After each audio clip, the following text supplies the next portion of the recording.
Okay, back to Libya now for some analysis on the latest developments.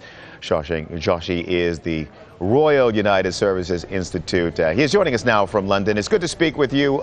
What do you make, sir, of the latest advances and Az Zawiyah, Zlitan, Gharyan? Tell us what you believe is happening with the opposition fight right now, what they've learned perhaps from some past operations, maybe past failures, and why the opposition seems to be making better progress at this moment.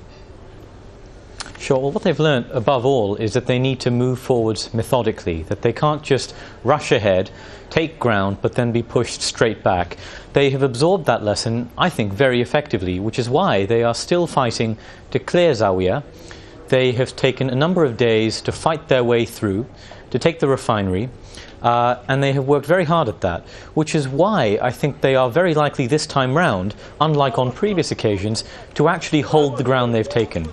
The significance of Zawiyah can't really be seen in isolation. We have to see it in combination with what's going on in Gharyan to the south of Tripoli, and also, of course, today we have seen some developments in Zlitan. And if all of these locations can be consolidated, if their grip over these places can be solidified, we are going to see, really, Tripoli put in a state of siege. And even over the past couple of days, I've been hearing reports about blackouts, power shortages.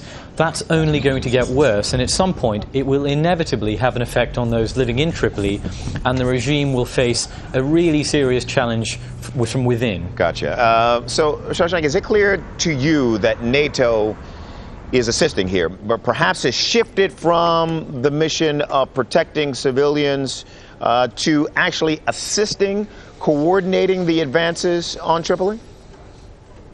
It really doesn't make any sense to even make that distinction. From the very beginning, NATO has been assisting the rebels militarily, and not just assisting those areas that are particularly vulnerable to Gaddafi forces. And now it's especially clear, without taking anything away from the proficient way in which the rebels have taken Zawiyah and the enormous cost they've borne in that struggle, NATO is really thinking about where the rebels need their assistance, which is why the center of gravity of this campaign has really shifted away from places like Brega in the east towards where the action is, the strategic action, which may make a difference to Tripoli itself in the west. Well, then that leads to my final question for you. Is an attack on Tripoli imminent, in your view?